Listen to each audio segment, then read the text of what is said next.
This is Matt Walst and Sal Costa from My Darkest Days. And you're on BackstageAxxess.com. Where the real show begins. It's good to be home! Let's get this started!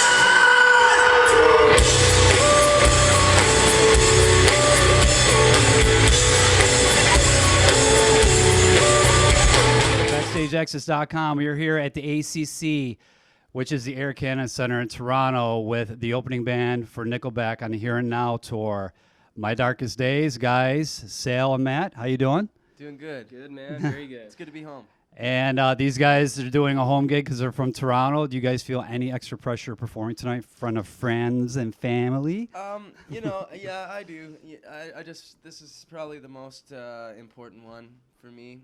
Madison Square Gardens was cool, but Right. the ACC is where our home, and it's where we watch our Leafs play, Right. Raptors, and, it's the big one.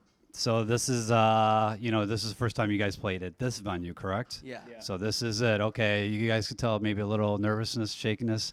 These guys are gonna wear, they're gonna wear it off in a couple hours. I live down the street from this place, so I've seen so many concerts here. So it's actually cool to be like, wow, you're actually playing this place now. It's cool when you see your name on the marquee. Yeah, that's obviously very cool. So, the band just released "Sick and Twisted Affair," and you guys charted pretty well with this album. What was the reviews have you guys got?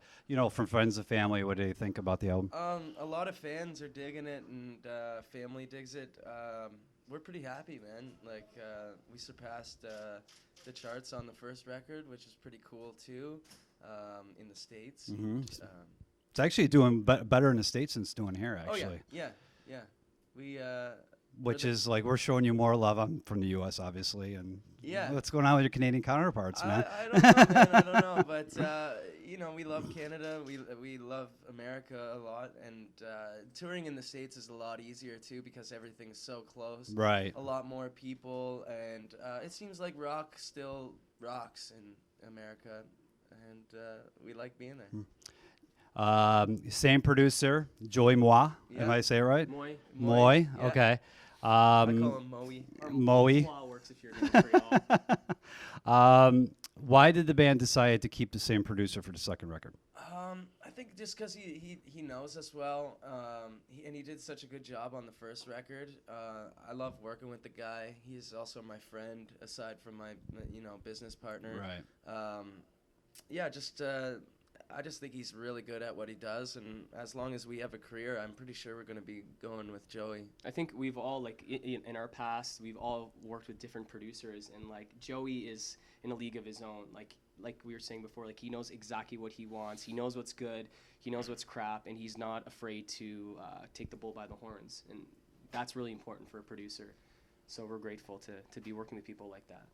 Casual Sex, the first single off the latest sophomore effort. Very similarities to obviously Porn Star Dancing. It's almost like a sister song.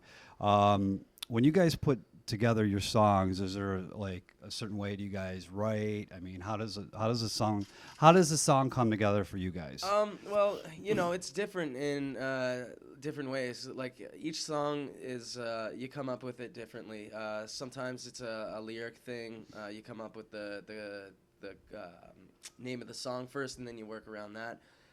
But usually it's just a melody and a riff, Mm-hmm. and then I start thinking of words or what I want to say. Usually the riff has an emotion to it, so you kind of just put words of the same emotion to the melody or riff that you're writing. A lot of bands, when they write, their tunes, they start around like an acoustic guitar and maybe a piano and something like that. So we do. Yeah. We take all different aspects of writing a song and try it all different ways. And We did it many different ways. however it comes up, the video for Casual Sex with Ron Jeremy in it, the hedgehog for you porn people out there. How did the video come together? Who shot it? Where was it shot? How'd you guys get Ron Jeremy involved? Well, about a year and a half ago, we played in LA, and actually, while we were playing Porn Star Dancing, ironically enough, I looked into the crowd, and there was Ron Jeremy, and no joke, and I was like, that's awesome. We're in LA, playing Porn Star Dancing, and Ron Jeremy's right there. Year and a half goes by, we have a new record, Casual Sex is going to be the first single, and we get the video treatment, and the end of the video was just supposed to be the cops walking in, and it looks like there was a giant party there, but there's nobody there. And Doug, our drummer, has these random ideas sometimes, which always actually end up working, which is kind of cool. And he's like, I got an idea. What about instead of just the cops walking into an empty room, they walk into Ron Jeremy in his underwear holding a goat? And we're like, sure, Why not? Why not? And it worked. He showed up to the video shoot with no underwear, and they're like, "Hey, Ron, do you have any underwear?" And he's like, "Let me go check in my car." And we're like, "That's badass." He doesn't even might have underwear in his car. I don't know if I want to know that. That's Yeah. kind of freaky, actually. The guys are involved in a Save the Boobies campaign, and you have a guitar that's a Kramer Pink Flying V. Yeah. And tell us about the whole idea behind that and the campaign and everything. Yeah. Well, we have two kind of cancer campaigns that we both do. We'll both talk about each of them. One is the James Fund, which I'll get Matt to talk about, and this one for the Pink Kramer V is pretty much my grandmother was diagnosed with breast cancer, and luckily enough, she's a survivor. So I get to still see her because of all the developments in cancer research over the last few years. And I was really grateful for that, that she's still in my life. So I thought, the only way to really get more cures is to truly give money to the companies who are developing research. So I got with Kramer Guitars and with Rethink Breast Cancer, a great organization, very modern. When we met with them for the first time, they literally said, if girls didn't have boobs, you guys wouldn't have music videos. So I thought it was a really cool organization. So I'm going to play the guitar on the whole tour. And at the end of the tour, Nickelback, Bush, Seether, and ourselves are going to sign the guitar. Okay. It's going to be auctioned off, and all the money is going to go towards breast cancer research. Great. And then once a year, we also do the James Fund. Matt, you want to talk about this one? We do a thing for neuroblastoma, which is a childhood cancer that really hit close to home with me. My brother's son had cancer at age 3 and had to go through a couple of surgeries, but he's doing all right now. So we hold a James Fund walk every year, and we're going to raise funds for that too. Thinking of ways to do that over the next little while. A band just starting off, already giving back. I mean, what can you say? That's terrific. It's affected our lives in so many different ways, both my family and Matt's family. So we really want to do whatever we can to help. Like the more successful we get, like we want to give back to all sorts of things, like autism, Down syndrome kids. We'll do as much as we can for people that need us. Again, that's terrific. And you guys want to give a website where they can check the stuff out if they want to make donations or for the James Fund, I think it's just the jamesfund.com. jamesfund.com. I think it's James Fund, yeah. Okay. Yeah, and if you go to kramerguitars.com, it's on the front page of that website, and also Rethink Breast Cancer as well. When you guys are releasing, going back to the music, singles, and Sick and Twisted Affair, I believe, is your second single? Yep. Do you guys have any input on what's going to be released? I mean, or is it kind of like a record company and then they go to you and say, this is what we want to do?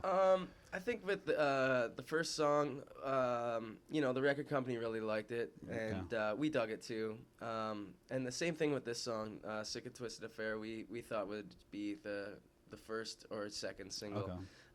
I think Save Yourself off the new record is going to be another single, and I think we might cross over to Hot AC at some time with Gone or Either Perfect. So. Okay. And going through the up ranks of the stardom of Reaching My Darkest Days, I'm sure you guys have a lot of influences growing up. Who were your, Matt, influences growing up? A lot of Nirvana, all sorts of music. Like my parents listened to Simon and Garfunkel, all that kind of stuff. Buddy Holly, my brother was into Alice Cooper and all the grunge stuff. So, like, I'm all over the place. I love all types of music. It's Sal? I was really into bands like Guns N' Roses, Aerosmith, Led Zeppelin, and then as time went on, I got really into bands like Nirvana. Actually, Matt and I are huge Bush fans as well, so this is very cool for us. Some of the, actually, I think the first songs we ever played live were Bush songs. Okay. We were younger, so that's very cool.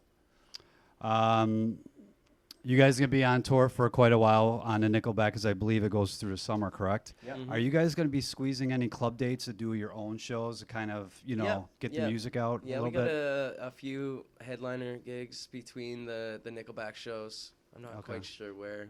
I just kind of go by each Yeah. day. Oh, we're here. We're going. Where are we going? Okay, we're going there. Oh, we're not in an arena. I guess we're headlining this little club tonight. Yeah. Anything else you guys want to share with the fans out there that's going to be happening with My Darkest Days coming up? Like I said, I know everybody knows the Nickelback tour, but anything Yep. else? Check us out. We'll probably be doing our own headlining thing for Jägermeister and maybe opening for 3 Days Grace coming up. And By the way, in case you guys didn't know, he might have a brother in 3 Days Grace. Just maybe. yeah, and just check us out on Facebook. We're always posting what's going on, and thank you for all your support. My Darkest Days, check them out on a Nickelback Here and Now tour opening up. And tonight, ACC, it's going to be crazy. BackstageAxxess.com. Thanks for taking the time. It's not a